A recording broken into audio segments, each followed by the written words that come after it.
लेकिन जब तपस्या करने आए वहां गृहस्थ संतों को देखे कि उनकी पत्नियां सारी तैयारी कर दे रही हैं, फलाहार बना कर दे रही हैं, फल मनिया करके रख दे रही हैं और झाड़ू पोछा लगा दे रही हैं। करदम जी ने सोचा पत्नी रखने में बुराई ही क्या है, और रहेगी थोड़ा बहुत हेल्प करेगी, सहयोग करेगी तो भजन करने में और आराम रहेगा। पर करदम ऋषि बैठकर तपस्या करते हैं। किसी बिल में चूहा रहता है, किसी में नेवला रहता है, किसी में सर्प रहता है। जब झोपड़ी के बाहर झांककर देखते हैं ना तो एक सरोवर है, और सरोवर के पास देखा देवहूति ने कि मृग और सिंह एक साथ पानी पी रहे हैं। तब बड़ी प्रसन्न हुई कि भले ही मेरे पति के पास भौतिक शक्ति नहीं है लेकिन आध्यात्मिक शक्ति तो है। मेरे पति के तप के प्रभाव से हिंसक जीव भी अहिंसक बनकर के आपस में सौहार्द प्रेम के भाव से रह रहे हैं। ये देख करके सोच करके देवहूति को बड़ी प्रसन्नता हुई। अभी विवाह हुए 2-2.5 घंटे बीते होंगे। करदम ऋषि ने कहा देवी जी जरा मैं भगवान का ध्यान कर लूं। देवहूति ने कहा जी अवश्य कर लीजिए। करदम ऋषि ध्यान में बैठे तो 2 दिन बीत गया, 10 दिन बीत गया, 1 वर्ष, 2 वर्ष और ऐसे ऐसे 40 वर्ष बीत गए। बेचारी देवहूति कपड़े भिगो करके उससे पति का शरीर पोंछती, आसपास साफ सफाई रखती, झाड़ू बुहारू करती, कभी कंदमूल फल खा के रह जाती, कभी सूखे पत्ते खा के रह जाती, कभी कभी पानी पी के रह जाती। जो कुछ मिलता उसी से अपना धीरे धीरे इस तरह से 40 वर्ष व्यतीत की।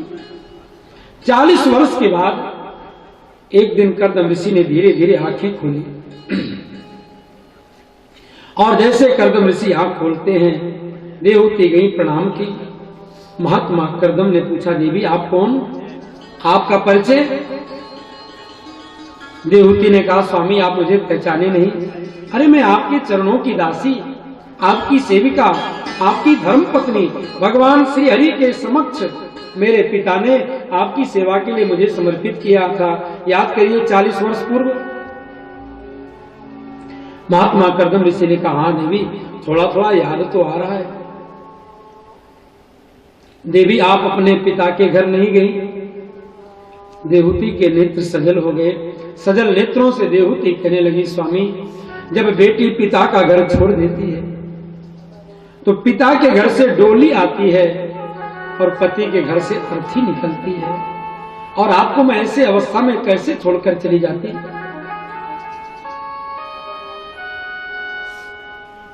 सुखदेव जी कहते हैं परीक्षित करदम ऋषि का हृदय गदगद हो गया, विदीर्ण होने लगा। बोले तुष्टो हमद्य तव मान अभिमान दाया सुसुसया परमया परया च भक्त्या। देवी मैं बहुत प्रसन्न हूं, तुमने मेरे लिए इतना कष्ट सहा है। सूखे पत्ते खाकर तुम रही, कंदमूल साग खाकर के रही। और देवी जरा आंखें बंद करो। देवहूति ने आंखें बंद की, खोलकर देखा तो खूब सुंदर सरोवर उपस्थित हो गया। वो सरोवर जो था ना वो खूब विशाल रूप में हो गया। उस सरोवर के अंदर 9 मंजिले वाला दिव्य महल तैयार हो गया। बोले देवी जाओ स्नान करो। देवहूति गई स्नान करने तो देवहूति हो गई 16 वर्ष की। जो वैभव देवहूति ने पिता के घर नहीं देखा था आज अपने पति करदम ऋषि के तप के प्रभाव से ऐसा सुंदर सुंदर वैभव का उन्होंने दर्शन किया है। और करदम ऋषि भी डुबकी लगाए, ये हो गए 18 वर्ष के। भगवान से प्रार्थना की, एक कामद विमान आया और उस कामद विमान में बैठ करके इन दोनों ने खूब भ्रमण किया और एक पुत्र के चक्कर में 9 पुत्रियां हो गई, 9 बेटियां का आगमन हो गया। अब करदम ऋषि बोले पुत्र होगा नहीं, इसलिए देवी अपने बेटियों को संभालो, अब मैं चला तपस्या करने। देवहूति हाथ जोड़ करके सामने खड़ी हो गई।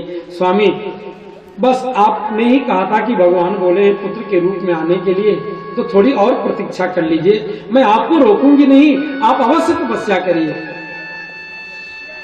कुछ समय व्यतीत हुआ और देवहूति ने एक सुंदर बालक को जन्म दिया। उनका नाम हुआ कपिल देव भगवान। बोलिए कपिल देव भगवान की जय हो। अपार तेरी शोभा दिखती है देवती कुमार, अपार तेरी शोभा दिखती है देवती कुमार, अपार तेरी शोभा दिखती है देवती कुमार।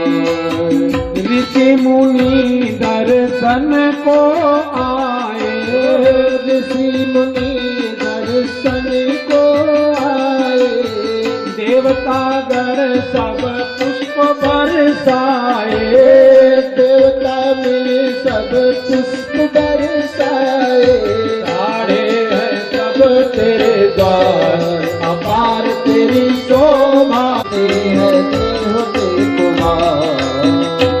बोलिए कपिल देव भगवान की जय हो। सारे देवता भगवान कपिल देव के दर्शन के लिए आए हैं। उसी समय ब्रह्मा जी भी आए 9 ऋषियों पुत्र को साथ में लेके। करदम जी ने कहा ब्रह्मा जी आपके 9 पुत्र हैं, हमारे 9 और परम योगी पति मिले, कामद विमान मिला, सारे भोगों का सेवन किया, फिर भी देवती जी कहती मेरे आत्मा को तृप्ति नहीं मिल रही है, मेरा मन अभी भी असंतुष्ट है बेटा, मेरे समझ में नहीं आ रहा मैं क्या करूं। तुम तो साक्षात भगवान हो, ब्रह्म ज्ञान से संपन्न हो, इसलिए आप अपने ज्ञान रूपी खड़ग के द्वारा मेरे अज्ञान रूपी वृक्ष को काटो, मेरी अज्ञानता को दूर करो। तम त्वागताहं शरणं शरण्यं स्वभृत्य संसारम्। कपिल भगवान ने 8 अध्यायों में बड़े सुंदर ढंग से सांख्य शास्त्र का निरूपण किया, उपदेश दिया है। भगवान कहते हैं मां भोर ही आन खड़ी, शाम को बढ़िया से खा पी करके भूख को हमने विदा कर दिया है नहीं, खटरस भोजन करके और भूख को विदा कर दिया, और आँख खुलते ही बेडटी चाहिए, साँझ ही खाई विदा कर दी, और भोर ही आन खड़ी, और कहत कबीर सुनो भाई साधु, मौत से भूख बड़ी। अरे मौत तो एक बार आती है लेकिन भूख बार बार आती है, इसलिए इन इंद्रियों को संतुष्ट करना असंभव है। इसलिए भगवान कहते हैं इंद्रियों का तर्पण है विषय, लेकिन आत्मा को कहाँ तृप्ति मिलेगी? इंद्रियों से आत्मा थोड़ी तृप्त होता, विषयों से इंद्रियों को थोड़ी बहुत संतुष्टि मिलती है, लेकिन आत्मा को संतुष्टि नहीं मिलती। क्यों? क्योंकि आत्मा को तो सत्संग चाहिए, आत्मा को आध्यात्मिक भूख मिटाओ तब ना आत्मा को तृप्ति मिलेगी, और वो हम लोग करते नहीं, हम लोग तो इंद्रियों को ही तृप्त करते हैं। गुणेषु सक्तम बंधाय रतम वा पुंसी मुक्तये, ये मन ही बंधन और मुक्ति का कारण है। चाबी एक ही होती है, उसी चाबी से ताला खुलता भी है और उसी चाबी से ताला बंद भी हो जाता है।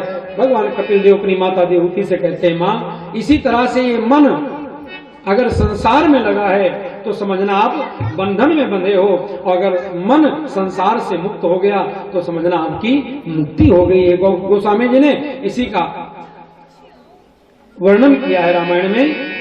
जानिय तब ही जीव जब जागा, जानिय तब ही जीव जब जागा, जब सब विषय विलास विरागा, जब सब विषय विलास विरागे